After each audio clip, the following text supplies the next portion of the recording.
Hey everyone, in this video I want to talk about a common issue where people will bring in their equipment and after they've stored it, it will not start or run. Now this is very common. People bring in their tractor, their generator, their mower, and they say, hey, it ran fine, but now it doesn't start or it won't run. So I want to cover 7 categories that you need to do before you store it. And we're going to talk about what happens, and then the easy solutions to how to make sure that your unit's going to start up, it's going to run properly after you've stored it. And I've kind of got it layered in or organized where the most common or what's going to happen first, and then more long-term things. So first, let's go ahead and get started. The most common thing, no surprise, the battery. Now, lawnmower batteries or generator batteries, these smaller batteries, they don't last as long as a bigger one.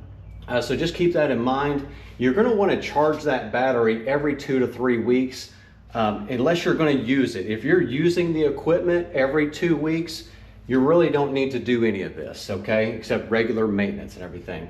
But if you're going to store your unit for over 2 weeks, I would recommend make sure you at least top off that battery every 2 to 3 weeks. And if you let it get fully drained one time, it could be permanently damaged, especially if you let it happen several times. So when you run the equipment, you're going to recharge it. But if you can't do that, get you a battery charger, a 12-volt DC battery charger. Also recommend getting a battery analyzer, and that's going to let you know what the status of your battery is as you maintain your equipment, and you can use it on other things like your car. It's very handy to have. But if you're going to store for over 2 to 3 weeks and you don't, I would recommend removing that battery or at least unhooking it, but you want to store it in a warmer, dry place, especially during, assuming this is winter storage, warmer, dry place. But you want to make it more convenient for you to put a trickle charge on it, but you're going to have to charge it every 2 to 3 weeks no matter what. There's no getting around that. Number 2, the most common thing after about, I would say 2 months or so, you're really going to have to start worrying about your gas. If you have gasoline, gas absorbs moisture from the air, and next thing you know, you're going to have basically water that smells like gas. It's not going to run right. That gas is going to gum up your carburetor, and as that gas also collects that moisture in your fuel tank, if you have a metal fuel tank, it's going to expedite rusting out the rest of that fuel. Even if you have diesel has a longer storage life. So the storage life on gas, it depends on where you are in the country, temperature and all that. But after about 3 months, I start rotating that gas. Okay, you're going to want to rotate your fuel cans and write on your fuel cans when you last filled it up with gas, so you can keep track of it, because it goes by quick. Diesel shelf life, 6 months. Everybody thinks it's a lot longer, but I would start worrying about it after about 6 months. It's going to gel up, and it also absorbs moisture from the air. You can use some fuel stabilizers, but that's just going to buy you some time, all right? And when you want to run that gas, you want to remove all the fuel, and there's 2 ways you can do that, like on your mower or your generator, your gasoline mower or generator. You can run it out of fuel, but I would also, if you do that, I would also recommend you put some fuel stabilizer in it, like Sta-Bil or Seafoam. Run it through the carburetor on that last run before you're about to store it, and that gets that fuel stabilizer in the carburetor. But you're also going to want to remove the bowl or the bottom. Sometimes there's a little bolt, and on a lot of mowers there'll be a fuel shutoff solenoid on the bottom, and you can pull that wiring harness off, unscrew that, and it's going to let all that gas come out, and then put it back in, and you're ready to go as far as the fuel system is concerned. I would drain the tank, blow out the lines. Now, unless you have a diesel, it's going to be it's a lot harder to get those lines primed. So I would use fuel stabilizer and plan on at least cranking that thing up and running it once before you get to the danger zone. Now, number 3, this is something that people they get shocked when I tell them stories about this, because this has cost a lot of money for very expensive equipment. Mice and rodents, while the unit's sitting, they like to get into those tight little places and they chew through the wires. and everything. They make nice little nests in there. They're just nesting, and they're going to chew through the wires, causing you a lot of damage.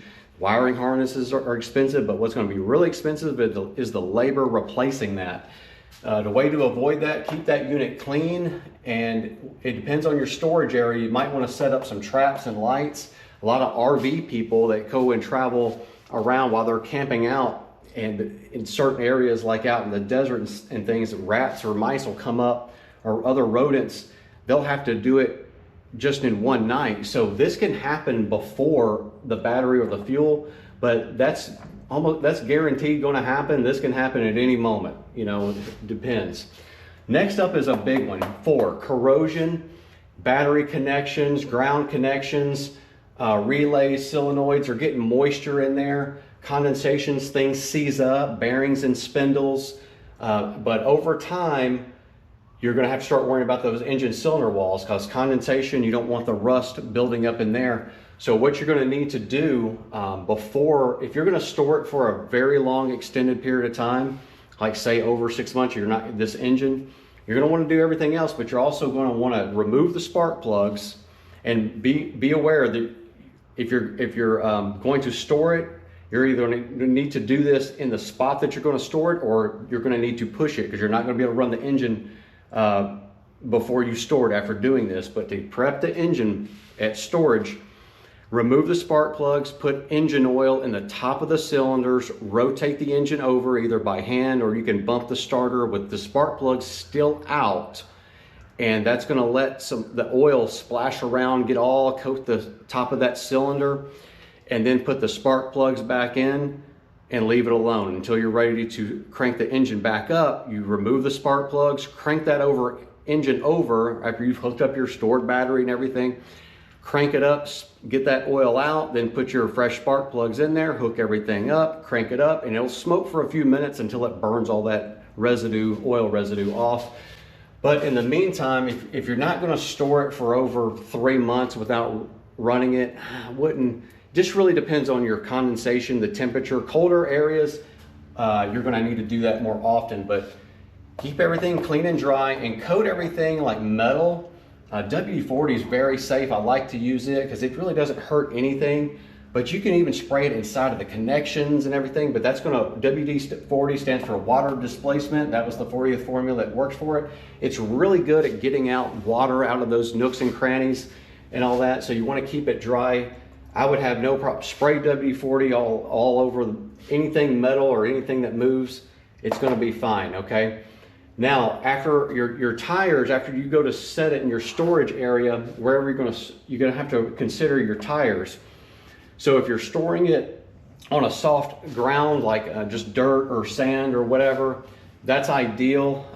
But you want to inflate the tires to the highest on the tire, all right? Because you don't want it to go flat, because what's going to happen is, even if you don't inflate those tires to the highest PSI, you could really start getting some flat spots where it's sitting on the ground, and that's going to cause some cracks in the sidewall and ruin your tires, okay? So air it up, set it on a soft surface. Ideally, if you could jack the jack the tires off of the ground, that would be great. I like Armor All on all plastic and rubber. They're not a sponsor. Nothing is sponsored in this video. Plastic and rubber, Armor All. And clean it, spray it, and just walk away and let that Armor All just soak in, and you'll be shocked at how well it does. It's going to put that moisture in there. Now, the last one people overlook, exposure to the elements. We don't want rain getting into causing expediting corrosion, getting into our ignition switches. We don't want sun beating down on our seat hood, and tires and paint. We don't want tree sap getting on everything, bird droppings, dust, dirt. So what we can do is just put a tarp on it, or a waterproof cover, and that's going to really cover us up. But also keep in mind, that's going to really kind of promote the rodents again if you have it nice and covered. But even if you're just putting it outside in your backyard, at least put a tarp on it and just check every once in a while. Use a leaf blower, air blower, compressor, clean it all off, and that's going to really help keep your equipment going. But if you follow these things, it's going to, one, help your unit last longer. It's going to operate better. But once you've stored it, it's going to crank up, run perfectly like you did. So hopefully this video helped you out. You can apply this to cars, trucks, and pretty much anything. And this is all just to help you out, avoid those expensive repairs, not needed, very easily to avoid this stuff. Do me a favor, subscribe to the channel if you haven't already. Hit the like button. I'll have more videos like this coming soon. I already have lots of other repairs, basically going over a lot of this other stuff in my past videos. So I'll have more videos like this coming soon. Thanks for watching.